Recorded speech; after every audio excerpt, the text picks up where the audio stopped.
राम दीख मुनिबास सुहावन। राम जी ने देखा आश्रम के चारों तरफ सुंदर गिरी कानन जल आश्रम के बगल में पर्वत है, वन प्रदेश है, सरोवर है। जो तालाब है उसके भीतर सरनी सरोज, तालाब में कमल के पुष्प खिले हैं। अगल बगल के जो वन प्रदेश हैं उसके पौधे बिटप बन फूले गुंजत मधुपर। आश्रम के चारों तरफ के वृक्ष सुगंधित पुष्पों से लदे हुए हैं। तालाब में कमल का पुष्प खिला हुआ है। उन पुष्पों पर भंवरे गुंजार कर रहे हैं, भ्रमर गीत गा रहे हैं।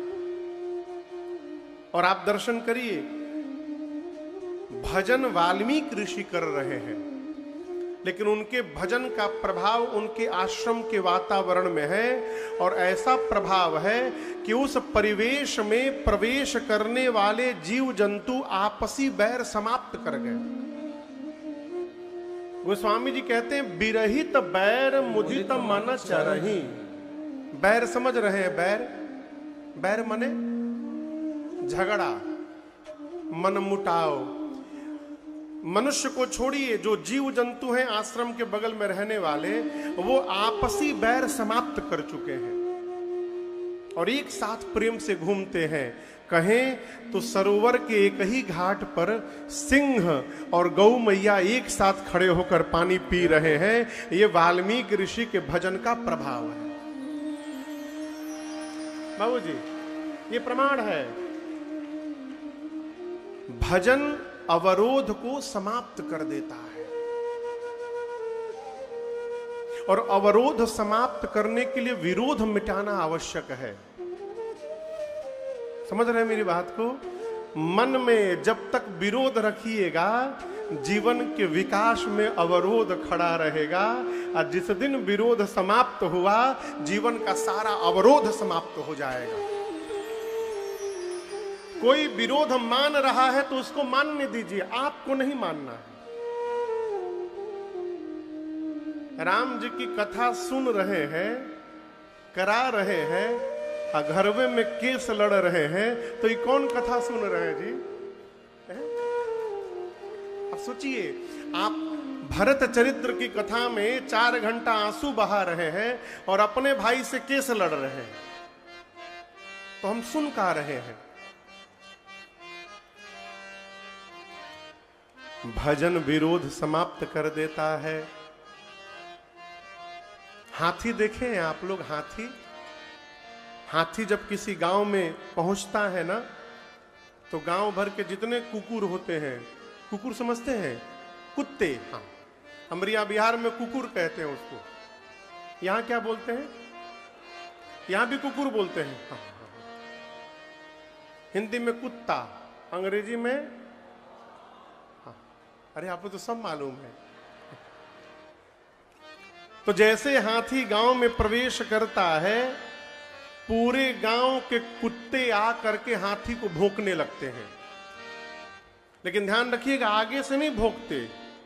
कहां से भौंकते हैं? पीछे से। जानते कि आगे से भौंकने जाएंगे, एक बार यदि सूंड घुमाया तो फिर सित्ते राम हो जाएगा।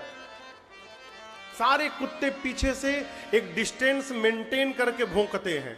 क्यों जानते हैं? जब हाथी गांव में से जाता है ना, तो गांव के सारे लोग बच्चों से कहते हैं गणेश जी हैं, प्रणाम करो, गणेश जी प्रणाम करो। पूरा गांव गणेश जी मान के हाथ जोड़े रहता है। ये कुत्ते सोचते हैं, बताओ, रहते हम लोग गांव में हैं, हम लोग आते हैं तो सब लोग डंडा मारते हैं, ये पहली बार आया है, इसमें सब लोग हाथ जोड़ के खड़े हैं, भोंको इसको, भगाओ यहां से। लेकिन आप दर्शन करिएगा, हाथी पलटकर कभी कुत्तों को जवाब नहीं देता। हाथी चलता रहता है, कुत्ते भौंकते रहते हैं, हाथी को कोई मतलब नहीं। जानते क्यों? हाथी सोचता है इन कुत्तों को भौंक कर इसी गांव में रहना है, हमको बहुत दूर जाना है, यदि हम उलझेंगे तो हम यहीं फंस के रह जाएंगे। जिसको आगे पहुंचना है उसको विरोध रखना ही नहीं है। बतिया समझ में आ रही है? जिसको लक्ष्य प्राप्त करना है विरोध नहीं रखना। जो भौंक रहा है भौंकने दीजिए, let them bark, let them cry, let them fry. करना क्या है महाराज? Let us fly. इस सिद्धांत का पालन करिए। जो रो रहा है उसको रोने दीजिए, जो चिल्ला रहा है चिल्लाने दीजिए, अपने आनंद में रहिए। कहें मनुष्य जीवन मिला है कोई भरोसा नहीं। हमारे पूज्य महाराज श्री गाते हैं, आएगा जब रे बुलावा हरि का, छोड़ के सब कुछ जाना पड़ेगा। आएगा जब रे बुलावा हरि का, छोड़ के सब कुछ जाना पड़ेगा। आएगा जब रे बुलावा हरि का, छोड़ के सब कुछ जाना पड़ेगा। आएगा जब रे बुलावा हरि का, छोड़ के सब कुछ जाना पड़ेगा।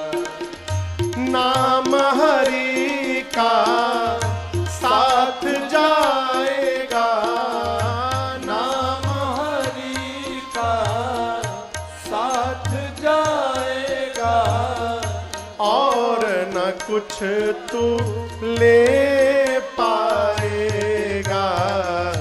आएगा जब रे बुलावा हरि का, छोड़ के सब कुछ जाना पड़ेगा।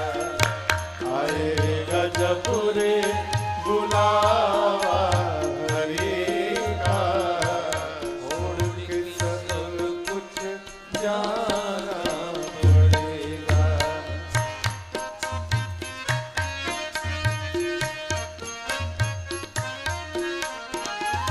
सुमिरन हरि की सांची कमाई, सुमिरन हरि की सांची कमाई, सुमिरन हरि की असली कमाई, सुमिरन हरि की असली कमाई। झूठी जग की सब है सगाई, झूठी जग की सब है सगाई। आएगा जब रे बुलावा हरि का, छोड़ के सब कुछ जाना पड़ेगा। आएगा जब रे बुलावा हरि का, छोड़ के सब कुछ जाना पड़ेगा।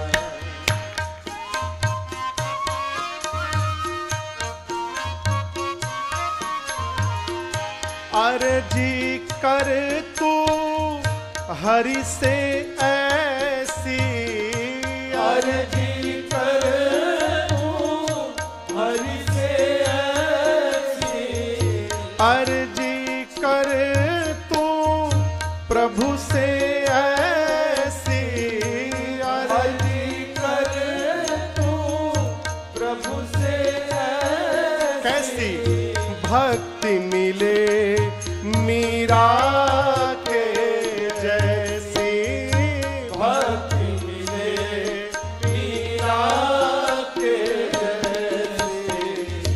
आएगा जब रे बुलावा हरे का, छोड़ के सब कुछ जाना पड़ेगा। आएगा जब रे बुलावा हरे का, छोड़ के सब कुछ जाना पड़ेगा।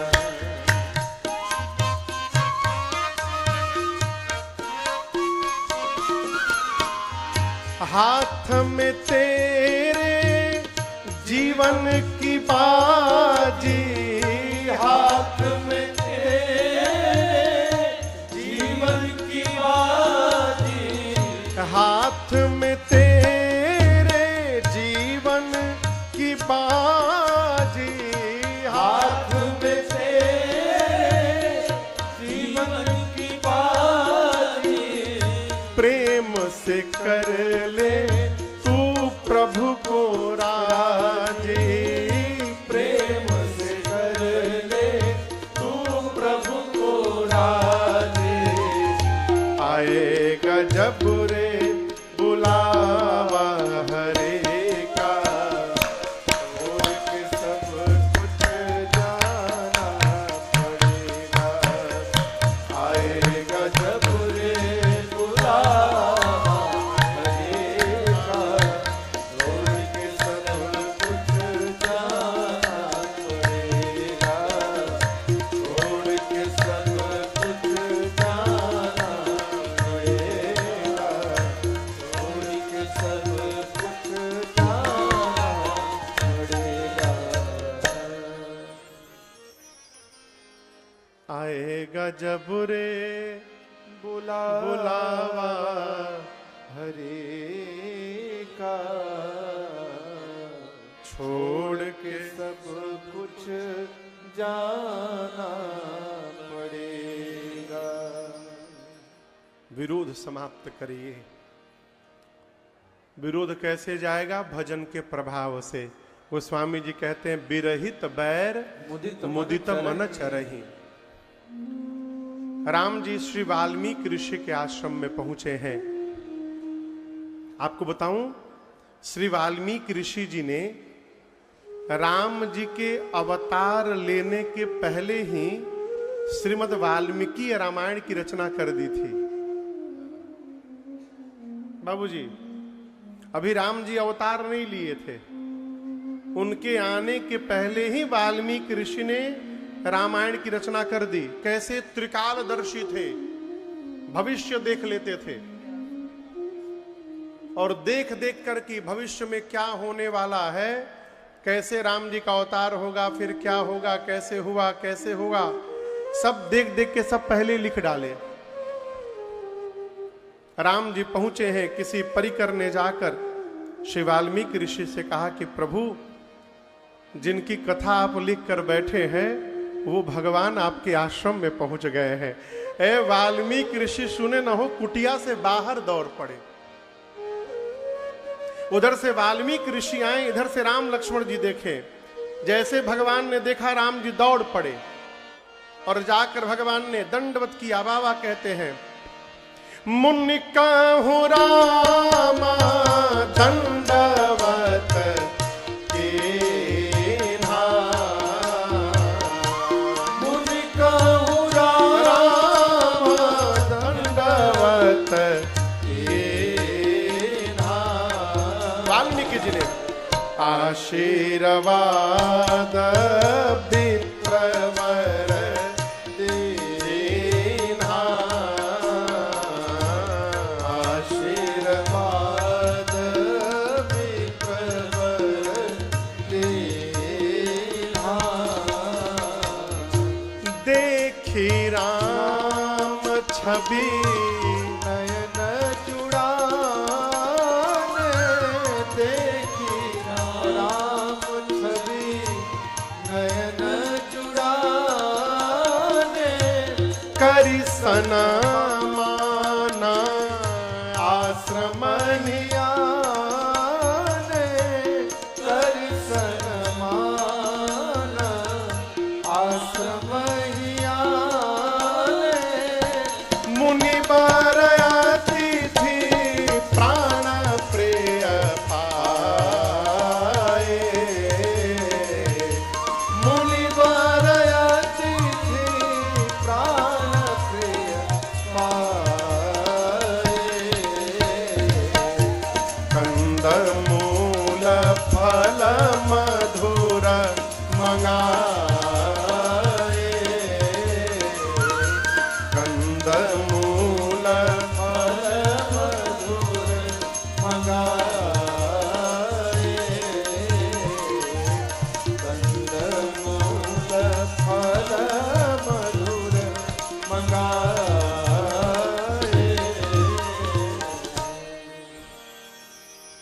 राम जी ने श्री वाल्मीकि ऋषि को देखा तो प्रभु ने लक्ष्मण भैया के साथ उनको दंडवत किया। क्या किया? दंडवत किया। जोर से बोलिए। दंडवत समझते हैं ना? कैसे करते हैं? लेट के। हाँ, उसका नाम है साष्टांग दंडवत। लेटते समय शरीर के 8 अंग धरती को केवल स्पर्श करे, पूरा शरीर न स्पर्श करे, केवल 8 अंग स्पर्श करते हैं, उसका नाम है साष्टांग दंडवत। भैया दूसरी बात, दंडवत किसको करना चाहिए?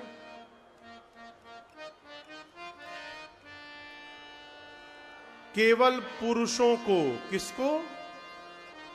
माई लोगों को नहीं करना चाहिए, लेकिन पुरुष लोग के जगह माइये लोग दंडवत करने लग रही हैं। अब पुरुष लोग तो वाईफाई प्रणाम कर रहे हैं। अब प्रणाम नियम तो दंडवत करने का है नहीं, दंडवत तो कम से कम चरण छू के प्रणाम किया जाए। लेकिन आजकल कहाँ कोई चरण छू रहा है, कोई घुटना छू रहा है, कोई कमर छू रहा है, कोई पेटवे छू के प्रणाम कर रहा है।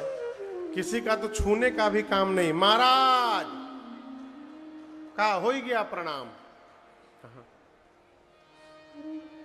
माताओं को लेटना नहीं धरती पर, मना है। दंडवत नहीं करना। कितने भी बड़े महात्मा क्यों न हो, हाथ जोड़ के प्रणाम करिए। घर में कोई महापुरुष आवे, चरण स्पर्श करके प्रणाम करिए। हाँ। बेटियों को तो किसी का पांव नहीं छूना चाहिए। कितनों बड़ के महात्मा कहे ना आ जाए, जिसका विवाह नहीं हुआ है उस बेटी को चरण स्पर्श नहीं करना चाहिए, दूर से हाथ जोड़ के खाली प्रणाम करना चाहिए, बस ऐसे। राम जी ने श्री वाल्मीकि ऋषि जी को दंडवत किया है। अब यहां समझिए, वाल्मीकि ऋषि जान रहे हैं कि ये राम जी ब्रह्म है। उनको मालूम है कि राम जी भगवान हैं, लेकिन राम जी भी जान रहे हैं कि मैं भले भगवान हूं, लेकिन इस समय मैं एक राजा का बेटा हूं और लीला कर रहा हूं। और राजकुमार का पहला धर्म है, कोई संत महात्मा दिखाई पड़े तो उनके चरणों में साष्टांग दंडवत करे। इसलिए राम जी ने दंडवत किया उनको। ये प्रसंग मैं क्यों सुना रहा हूं? सामने वाला आपको क्या समझ रहा है, ये सामने वाले को समझने दीजिए। आप अपने को क्या समझ रहे हैं, इस पर टिके रहिए, नहीं तो दुनिया वाले भगवान बना देंगे आपको। आज दिन में बैठा था तो कुछ लोग मिलने आए थे। एक माई भाव में थी। उन्होंने कहा, महाराज बहुत आनंद आ रहा है कथा में। आप जब राम जी की कथा कहते हैं तो लगता है सामने राम जी बैठे हैं। लक्ष्मण जी की कथा सुनाते हैं तो लगता है सामने लक्ष्मण जी बैठे हैं। मैं सुनता रहा, फिर मैंने धीरे से कहा, माई रावण की कथाओं में कहीं रावण जैसा नहीं लगते ना?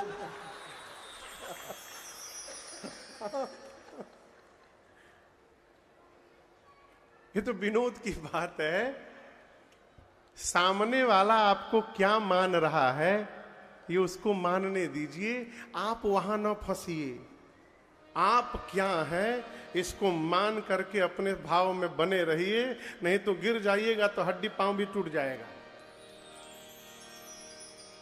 राम जी अपने को राजकुमार मान रहे हैं और इस भाव से राम जी ने मुनि काहू राम दंडवत कीन्हा। वाल्मीकि ऋषि मुस्कुराए और उसी समय आशीर्वाद विप्रवर दीना। बच्चों में एक संस्कार बचपन से डालिए। बोलूं, घर में कोई आवे ना तो उसको हेलो अंकल ना बोले, हेलो हाय छोड़िए, सीताराम बोलिए। वो जय माता दी वैष्णो देवी जाएंगे तब बोलेंगे। हाँ, अभी सीताराम, हेलो हाय छोड़िए, सीताराम बोलिए। बच्चों को संस्कार दीजिए बचपन से कि घर में कोई भी बड़ा आवे तो उसके पांव को छूकर उनको प्रणाम करें, क्योंकि श्लोक कहता है अभिवादनशीलस्य नित्यं वृद्धोपसेविनः चत्वारि, कहीं तस्य वर्धन्ते कहीं संप्रवर्धन्ते, चत्वारि संप्रवर्धन्ते आयुर्विद्या यशो बलम। इसका क्या मतलब? जो बालक अथवा बालिका अपने से श्रेष्ठ का अभिवादन करते हैं और घर में बुजुर्ग की सेवा करते हैं। क्या करते हैं? सेवा। ये दो काम करने से जीवन में 4 वस्तुएं अपने आप बढ़ जाती हैं। कितनी वस्तुएं? 4। पहला आयु, दूसरा विद्या, तीसरा यश और चौथा शरीर में बल। ये चारों उनके आशीर्वाद से बढ़ जाता है। ये अर्थ है इसका। आयुर्विद्या यशो बलम। 4 यदि जीवन में बढ़ाना है तो बच्चों से कहिए प्रणाम करें। मार्कंडे ऋषि नाम सुने आप लोग? कौन कौन सुना है? सभी लोग सुने हैं। अमर हैं, अमर। लेकिन आपको बताऊं, जन्म लिए थे तो अमर नहीं थे, बहुत कम उम्र थी उनकी। अल्प आयु में ही उनकी मृत्यु थी। और ये बात माता पिता को पता था कि मेरे बच्चे की उम्र बहुत कम है। मां ने एक संस्कार दिया कि कोई भी दिखाई पड़े तो प्रणाम कर लो, न जाति पूछो न पाति, बड़ा दिखाई पड़े प्रणाम करो। मार्कंडेय ऋषि इस स्वभाव को जीवन में ढाल लिए। कोई भी बड़ा दिखाई पड़ता था ना, उसको दंडवत कर लेते थे। एक दिन नारद जी आ रहे थे। मार्कंडेय ऋषि छोटे से थे, देखे संस्कार मां का दिया हुआ, जाकर दंडवत कर गए और नारद जी के मुख से निकल गया चिरंजीवी भव। क्या निकल गया? चिरंजीवी भव। अमर हो जाइए, चिरकाल तक जीवित रहिए। जैसे बोले, मार्कंडेय ऋषि उठ करके हाथ जोड़कर बोले, मुनिवर आपका आशीर्वाद विफल हो जाएगा। बोले क्यों? तुम जानते नहीं हो मेरा नाम नारद है। नारद कौन? जिसकी कही हुई बात कभी रद्द न हो, उसका नाम नारद है। मेरा आशीर्वाद कैसे विफल हो जाएगा? मार्कंडेय ऋषि बोले, आप नहीं जान रहे हैं हमको। मेरी अल्प आयु है, केवल अल्प आयु, थोड़ी उम्र में मैं मरने वाला हूं। और आपने चिरंजीवी कह दिया तो बताइए विफल होगा कि नहीं होगा? अब नारद जी टेंशन में कि मेरा आशीर्वाद फेल हो गया। बोले काम करता हूं, एक जगह तुमको लेके चल रहा हूं और ध्यान से सुनो। तुमको अकेले मैं भीतर भेजूंगा, जाना बिना कुछ बोले, जैसे हमको दंडवत किए थे वहां भी दंडवत कर लेना, तब बाद में मैं पीछे से आऊंगा। मार्कंडेय जी बोले ठीक। नारद जी लेके गए ब्रह्मलोक, ब्रह्मा जी के पास मार्कंडेय ऋषि को। बाहर खड़े हो गए, बोले जाओ भीतर जाके दंडवत करो। मार्कंडेय ऋषि गए, जाकर दंडवत कर लिए ब्रह्मा जी को। अब ब्रह्मा जी के भी मुख से निकल गया चिरंजीवी भव। जैसे ब्रह्मा जी बोले चिरंजीवी भव, नारद जी बोले अब हम टेंशन फ्री हो गए। अब हम टेंशन फ्री। नारद जी, ब्रह्मा जी बोले कैसा टेंशन? नारद जी बोले हमहू बोल दिए थे चिरंजीवी भव। और इनकी बहुत कम उम्र है। अब आप बोले हैं आप जानिए क्या होगा, हम तो फ्री हो गए। अब उसी समय ना ब्रह्मा जी रजिस्टर उठाए और उनकी अल्प आयु को मिटा करके और मार्कंडे ऋषि को चिरंजीवी बना दिए। वो चिरंजीवी हो गए। कैसे हो गए? केवल प्रणाम करने से। इसलिए बच्चों को सिखाइए, जो भी दिखाई पड़े, अरे सिया राम कह दिया है, जो राह में मिले हैं, सिया राम कह दिया है। राम जी ने दंडवत किया श्री वाल्मीकि ऋषि को। वाल्मीकि जी ने मेरे प्रभु को आशीर्वाद दिया है। आदर सम्मान करके भीतर ले गए, आश्रम में बिठाया है, कंद मूल फल मंगा कर दिया है राम जी को। प्रभु पाए हैं। थोड़ी देर राम जी मां के साथ विश्राम किए हैं और उसके बाद राम जी उठ करके और एकांत में वाल्मीकि ऋषि के पास जाकर के बैठ गए। अब वाल्मीकि ऋषि और राम जी के बीच संवाद प्रारंभ हुआ। वाल्मीकि ऋषि ने पूछा, राम वन में क्या करने आए हैं आप? राम जी बोले, मुनिवर तुम त्रिकाल दर्शी मुनि नाथ। हे वाल्मीकि जी, आप तो त्रिकालदर्शी हैं। त्रिकालदर्शी मतलब? त्रिकालदर्शी मतलब हाँ, जो भूत भी जानता है, जो वर्तमान भी जानता है और जो भविष्य भी जान रहा है। वाल्मीकि जी, आप तो त्रिकालदर्शी हैं। आप सब जानते हैं कि हम लोग वन में क्यों आए हैं, उसके बाद भी आप पूछ रहे हैं। वाल्मीकि जी ने कहा, राम मैं जानता हूं, लेकिन मैं आपके मुख से सुनना चाहता हूं, आप वन में क्या कर रहे हैं। जानते हैं क्यों सुनना चाहते हैं वाल्मीकि ऋषि? इसका कारण है। कारण क्या है? हम जब कहीं बोलते हैं ना, राजन हो चाहे आप हो, कोई भी हो, पुलक बाबू, हम समाज में जब बोलते हैं तो हम नहीं बोलते, हमारे घर का संस्कार बोलता है। हम जब बोलते हैं तो हम अपने पूर्वजों का परिचय देते हैं। हम जब बोलते हैं तो हमारा चरित्र बोलता है। हम जब बोलते हैं अपने घर का, अपने पितरों का संस्कार बोलता है। इसलिए बोलते समय बहुत सावधान रहना चाहिए। ऐसी वाणी बोलिए मन का आपा खोए, औरन को शीतल करे आपहु शीतल हो। ऐसी वाणी बोलिए कि कोई क्रोध करने वाला जीव भी यदि क्रोध में आपके सामने आया हो तो आपकी वाणी सुनकर उसका क्रोध समाप्त हो जाए। हमारे श्रीधाम अयोध्या में एक महात्मा है,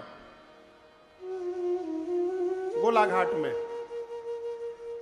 अब तो बहुत वृद्ध हो गए हैं, राष्ट्रवादी महापुरुष अभी हैं, वृद्ध हो गए हैं बहुत। उनके आश्रम में एक आदमी उनको गोली मारने आ गया। बहुत पहले की बात है,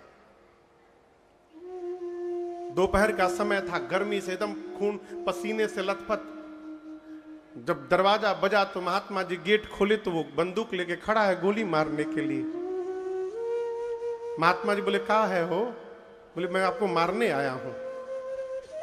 बोले, मारना ये तो मार लेना, अकेले हूं मैं आश्रम में, पसीने से तरबतर हो, आओ थोड़ा कुछ हवा में हवा खा लो, पानी उनी पी लो, फिर मार लेना।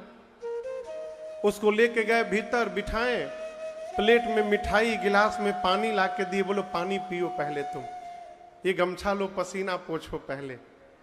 पंखा चालू किए, वो बैठा, पानी पिया, मिठाई खाया, उसके बाद जब पानी पी लिया तो महात्मा बोले अब मार दो गोली। बंदूक फेंक के चरण में लिपट गया, क्षमा मांगने लगा, क्षमा करिए मेरे से अपराध होने जा रहा था। है? बोलते समय सावधान रहना चाहिए। ऐसा नहीं बोलना चाहिए कि ऐसी वाणी बोलिए सबसे झगड़ा होए। हाँ, कहो कदापि नहीं। ऐसी वाणी बोलिए सबसे झगड़ा होए, और उससे कबहू न बोलिए जो आपसे तगड़ा होए।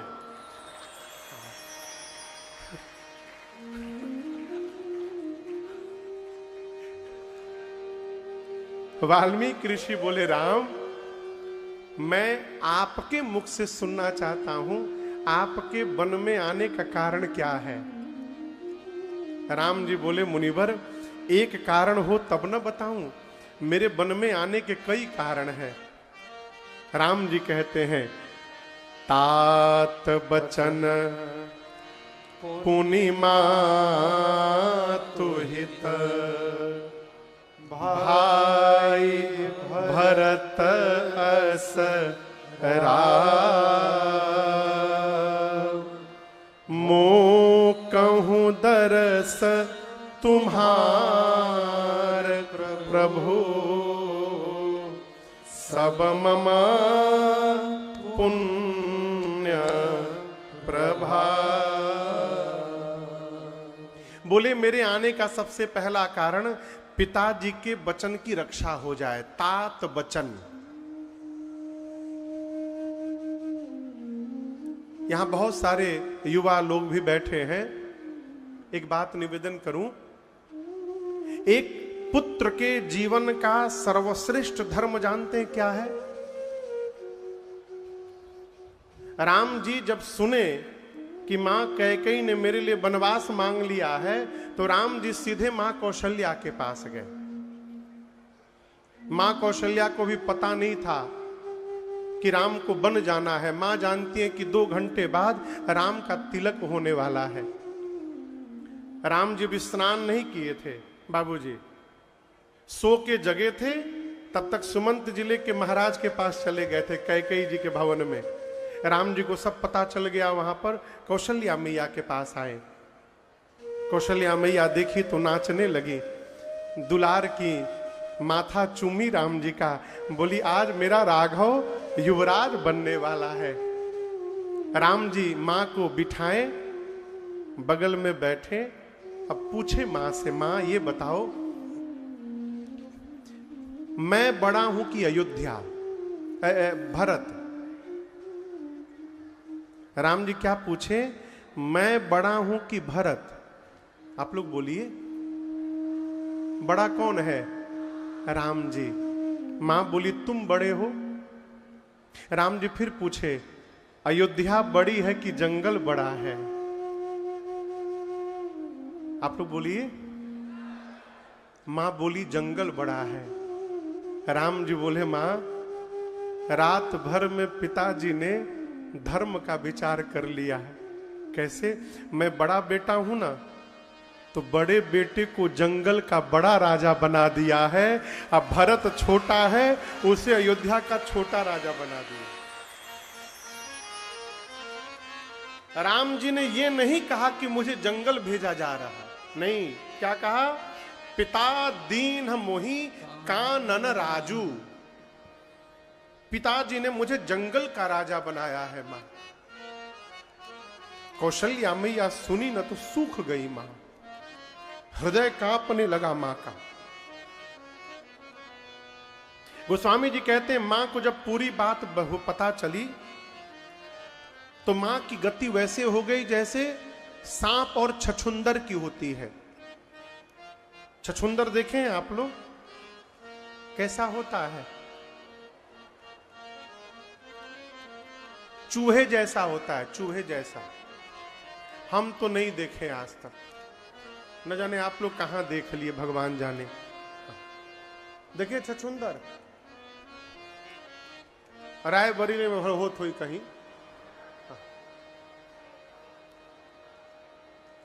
हमने ऐसा सुना है, वो मैं आपको बता रहा हूं। मानस में लिखा है, भय गति सांप छछुंदर केरी। कैसे? सांप जब छछुंदर को देखता है तो उसको लगता है चूहा है, उसको पकड़ लेता है मुख में। सांप पकड़ने के बाद उसको पता चलता है ये तो गड़बड़ हो गया हो, ये तो छछुंदर है। अब फंसता कैसे सांप? कहते हैं यदि उसको घोंट लेगा भीतर तो सांप मर जाएगा, अब बाहर निकालेगा तो अंधा हो जाएगा, ऐसी मान्यता है। उसी को कहते हैं भई गति सांप छछुंदर केरी। अब उसी में फंसा हुआ है। इसी स्थिति में मां कौशल्या हो गई। प्रेम कहता है पुत्र को मां की गोद में रहना चाहिए, धर्म कहता है पुत्र को पिता की आज्ञा का पालन करना चाहिए। मां करे क्या? अंत में कौशल्या मैया ने कहा, राम मैं कह रही हूं, एक पुत्र के जीवन में पिता की आज्ञा का पालन करना, इससे बढ़कर सर्वश्रेष्ठ कोई दूसरा धर्म नहीं हो सकता। पितु आ यसु सब धर्म टीका। आपको अवश्य पिताजी की आज्ञा का पालन करना चाहिए, लेकिन अच्छा आप बताओ, संतान पर माता पिता में सबसे अधिक अधिकार किसका होता है? हाँ, मां का। पिता से भी अधिक अधिकार मां का होता है। कौशल्या जी ने कहा, राम मैं मां हूं, मेरा अधिकार पिताजी से अधिक है। मैं कहती हूं यदि केवल पिताजी ने बन जाने के लिए कहा है तो मैं बोल रही हूं मेरा राम बन नहीं जाएगा। नहीं जाने की आवश्यकता तुमको, बन नहीं जाओ। लेकिन राम यदि पिताजी के साथ आपकी मां कैकई ने भी बन जाने के लिए कह दिया है तो राम मैं कह रही हूं अपनी मां कैकई की बात मानकर अवश्य बन चले जाना। मां की बात मानकर जाओगे वो बन ही अयोध्या जैसा हो जाएगा तुम्हारे लिए, अवश्य चले जाना। वही राम जी कह रहे हैं वाल्मीकि ऋषि से, मेरे आने का पहला कारण तात वचन, पिताजी के वचन की रक्षा हो जाए, पहला कारण। दूसरा कारण मातु हित, अपनी मां का हित करने के लिए आया हूं। कौन सी मां? हाँ, कैकई मां का, कौशल्या जी नहीं, कैकई मैया का हित। आपको एक एक बड़ी अद्भुत बात मैं बताऊं बाबूजी। एक शब्द है जननी, आप में से कौन कौन सुना है इस शब्द को? जननी। जननी मतलब हाँ, जो जन्म देती है उसको जननी कहते हैं। हमारे सनातन धर्म में आप किसी भी पराई स्त्री को मां बोल सकते हैं, माता बोल सकते हैं, लेकिन जननी में नहीं बोल सकते। जननी किसको बोलेंगे? जिसने जन्म दिया है। राम जी जब कोप भवन में गए सवेरे, महाराज तो मूर्छित पड़े थे कैकई मैया के सामने। सुमंत जी राम जी को लेकर गए और राम जी ने जब पिताजी की अपनी दशा देखी तो राम जी ने कैकई मैया को माता कहा। क्या कहा? मोहि कहू मातु तात दुख कारण। हे मां, पिताजी के दुख का कारण बताओ मुझे, पिताजी की दशा क्यों हुई है? कोई बात नहीं, कोई दिक्कत नहीं, माता बोलेंगे, माता है वो। लेकिन आप पढ़िएगा मानस जी, जब कैकई मैया ने पूरी बात बता दी कि मैंने महाराज से 2 वरदान मांग लिया, राम तुम्हारे स्थान पर भरत का राज्याभिषेक और आपके लिए 14 वर्ष का वनवास। जैसे राम जी सुने कि मां मेरे लिए वनवास मांग ली, राम जी की भाषा बदल गई।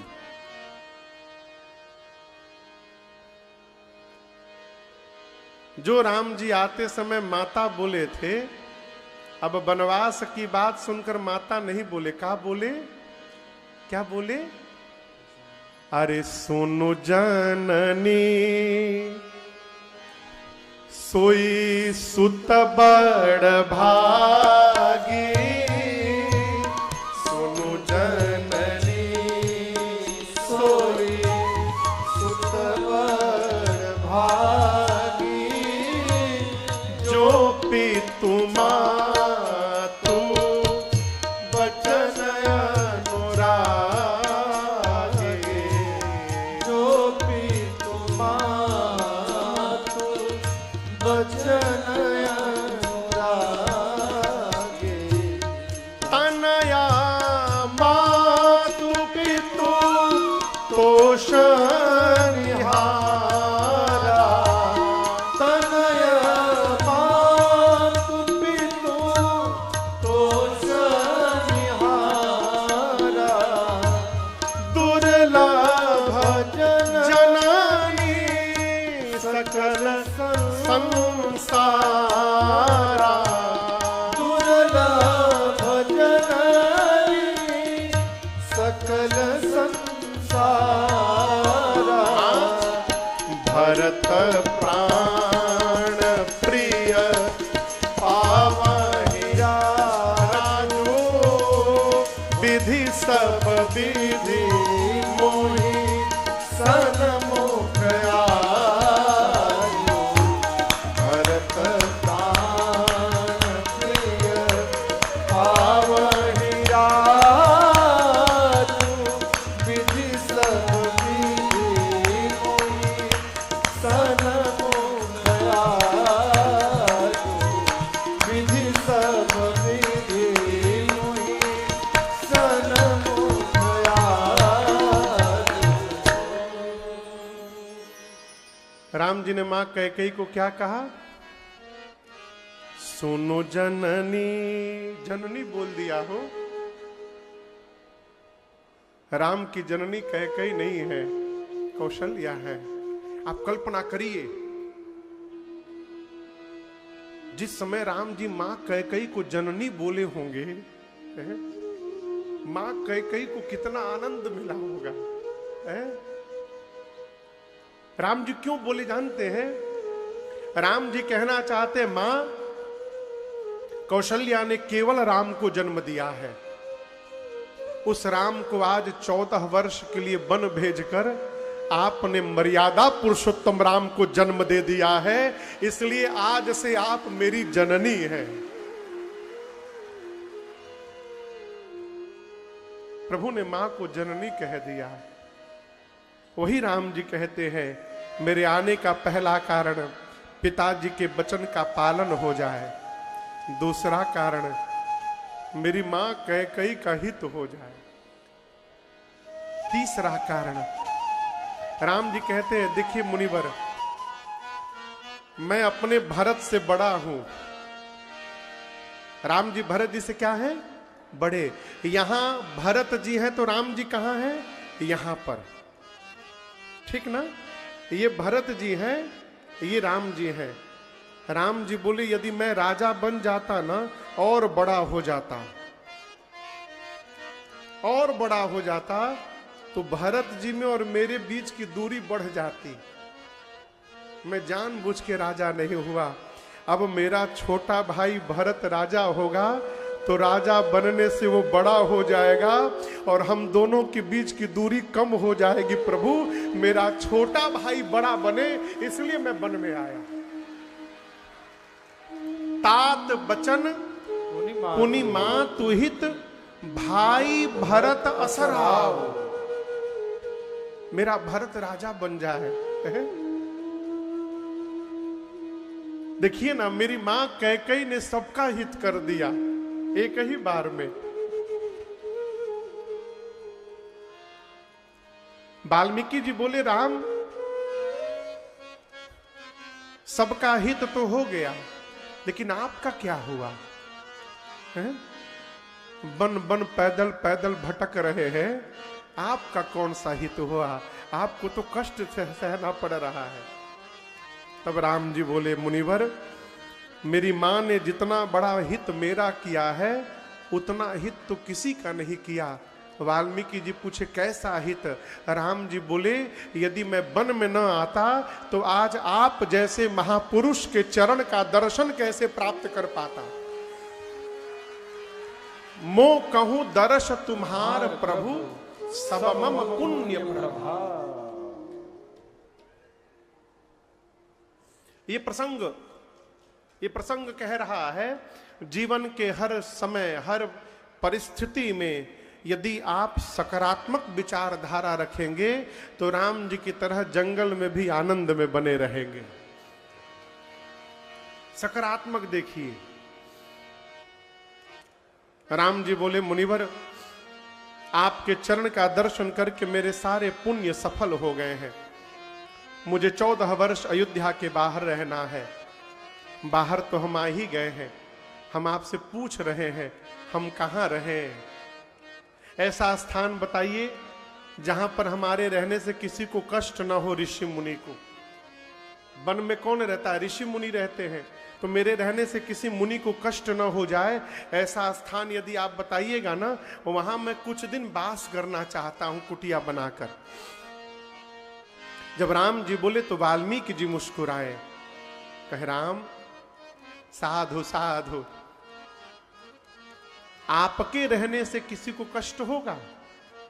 आप यदि किसी के पड़ोसी बन जाएं तो उसको कष्ट होगा। उससे बड़ा दुर्भाग्य फिर किसका होगा यदि कष्ट होगा तो? क्या मैं आपको जानता नहीं हूं? राम जी आप कौन हैं? राम जी बोले आप हमको जानते हैं। वाल्मीकि जी बोले केवल आप ही को नहीं, मैं सीता जी और लक्ष्मण जी को भी जानता हूं। राम जी पूछे क्या जानते हैं? वाल्मीकि ऋषि बोले श्रुति से तू पालक राम तुम जगदीश माया जान की। श्रुति से तू पालक राम तुम जगदीश माया जानकी। जो सृजति जग पालति हरति रुख पाए कृपा निधान की। जो सृजति जग पालति हरति रुख पाए कृपा निधान के। जो सहस शीस अहिस महि। जो सहस शीस अहिस महि। धरु लखन सचराचर धरि।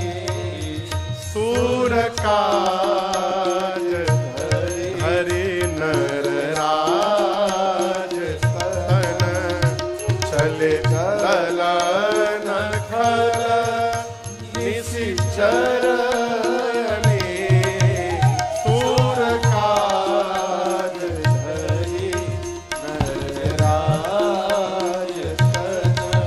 सूर काज धरे नर राज तन। सूर काज धरे नर। राज तन। चल दलान खल निश्चर वाल्मीकि